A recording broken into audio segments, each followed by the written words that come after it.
টি-20 দল থেকে বাদ পড়া মেহেদী হাসান মিরাজ ফিনিশিংয়ে কি ব্যাটিংই না করলেন।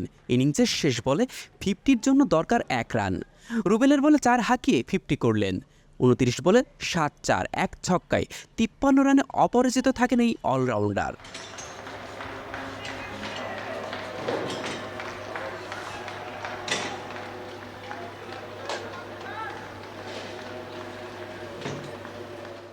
আসন্ন টি-20 বিশ্বকাপের ভাবনাই নেই মেহেদী হাসান মিরাজ। ঘরের মাঠে জিম্বাবুয়ের বিপক্ষে টি-20 সিরিজের প্রস্তুতি ক্যাম্পে রাখা হয়নি তাকে।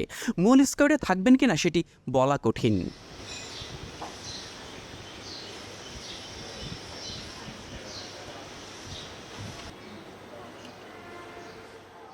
তবে টি-20 স্কোয়াডে মিরাজ যেন ফিরতে মরিয়া। প্রধান নির্বাচক তার শেষ সংবাদ সম্মেলনে তো জানিয়েই দিয়েছেন, কোনো অফ স্পিনার ইনজুরিতে পড়লে বা অন্য কোনো সমস্যা হলে মিরাজের খেলার সম্ভাবনা অনেক বেশি।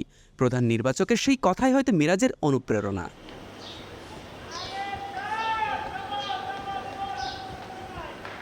এদিন প্রাইম ব্যাংকের বিপক্ষে মিরপুর শেরেবাংলা জাতীয় ক্রিকেট স্টেডিয়ামে শেষের দিকে ব্যাটিং করতে নামেন মিরাজ। ওয়ানডে খেলা হলেও মিরাজ যেন ব্যাটিং করলেন টি-20 ফরম্যাটে। 29 বলে 7-4 এক ছক্কায় করলেন ঝড়ো 50। এদিন মিরাজ যেন দেখিয়ে দিলেন টি-20তে হারিয়ে যাননি তিনি।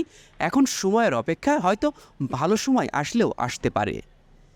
মেজবা মিলন, ডেইলি ক্রিকেট।